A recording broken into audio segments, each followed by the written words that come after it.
আইব দা, এই দেখো প্যাটার্ন দেখো, প্যাটার্ন এইভাবে আছে মাথাটা। তুমি এর সাথে কাট জুড়বে, এর সাথে কাট জুড়বে, এখানটায় কাঁচা থাকবে, বুঝতে পেরেছো? তারপরে কিছুটা ধরে এসে দুটো সেলাইকে ধরে একসাথে টেকির মতো মারতে হবে, যে এরকম যেটা মারা আছে। আর তার থেকে প্রায় ওই 2 ইঞ্চি নিচেই ফের একটা ছোট্ট করে টাঙা মারতে হবে, যেখানে আমাদের এই নাকমাছি বসানো আছে। আর তুমি কি করেছো বলো তো, ডাইরেক্ট পুরো প্লেট ধরে দিয়েছো, ডাইরেক্ট হবে না। তোমার এই মুখটার কাছে কাঁচা মেরে দুটোকে এরকম ভেতর দিয়ে সেলাই আসবে, যেখানটা কাঁচা মুখ, তাছাড়া আরও 1/2 ইঞ্চি এক্সট্রা সেলাই মারবে মেরে, আর 2 ইঞ্চি নিচেই একটা টাঙা মারবে। আর এই নিচেই এই এর সাথে এরকম করে প্লেট ধরে দিতে হবে। এই প্লেট ধরার পরে তবে এই আয়রন করলে এরকম প্লেট পড়বে। এই দেখতে পাচ্ছ যে প্লেটটা দেওয়া আছে, এই নিচে এটা প্লেট ধরে দিতে হবে। টিঙ্কল সুতোতে যেরকম প্লেট ধরে ওই রকম প্লেট ধরে দিতে হবে। আর বলছি এই যে বুকের এই এটা বসাচ্ছ না অ্যাপ্লিকটা, এটা অনেকটা ভেতরের দিকে চলে যাচ্ছে, একটু বাইরের দিকে করবে। এই দেখো আমাদের স্যাম্পেলে দেখো, স্যাম্পেলে দেখো সাইড কাটের দিকে এই ফুলটা চলে আসছে, বুঝলে? আর তোমার সেই মিডিল কাটেতে রয়েছে, এই সাইড কাটের দিকে আসে না। ফুলটাকে একটু কড়াস করে বসাবে, বসিয়ে আরও যেন এটা এইদিকে বেরোয়, নাহলে এই বেরেস ফেললে পুরো চাপা পড়ে যাচ্ছে, দু সাইডে পুরো চাপা পড়ে যাচ্ছে। আর আমাদের এই দেখো সাইড কাটের দিকে চলে গেছে, দেখো এটা প্রথম কাট, এটা মিডিল কাট, এটা সাইড কাটে চলে গেছে, আর তোমার সেই মিডিল কাটের মধ্যিখানে রয়েছে, সেই হিসাবে করবে।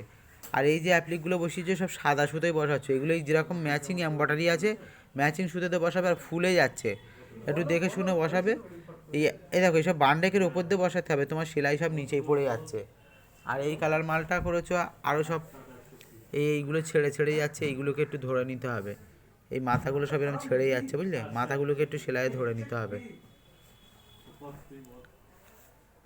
আর এই পিছন সাইডটা দেখো, পিছন সাইডটা মাল যখন এরকম খাড়া করছি তো পুরো কাপড়, এই মফিজ এটা একবার খাড়া করে এরকম করে, এরকম করে ব্যাক সাইডটা ভালো কথা হয়।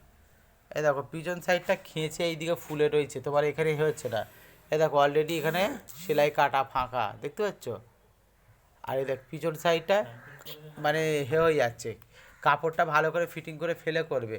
এই জায়গাগুলো ন্যাচা মারা হচ্ছে না বলে এই জায়গাগুলো টান ধরে যাচ্ছে, কাপড় আরও লাভ দিয়ে চাচ্ছে, এগুলো দেখে শুনে করবে। এই লেসটা তাহলে খলিল কি বলবো, ওপর দিয়ে না ভেতর দিয়ে যেরকম আছে ভেতর দিয়েই করতে বলি?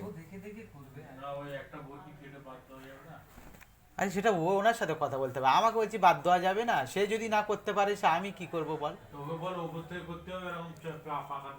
আর বলছি এই দেখো এই লেসটা যেরকম এই লেসের মতন ওপর দিয়ে বসানো হয়েছে না এই কালারটা, এইটাও ওপর দিয়ে করবে। তো একটা বরফি কেটে বাদ দিয়ে দেবে, দিয়ে একটু সরু করে এই ওপর থেকে বসাতে হবে। এটা যেরকম ওপর দিয়ে বসিয়েছো এটাও ওপর দিয়ে বসাবে।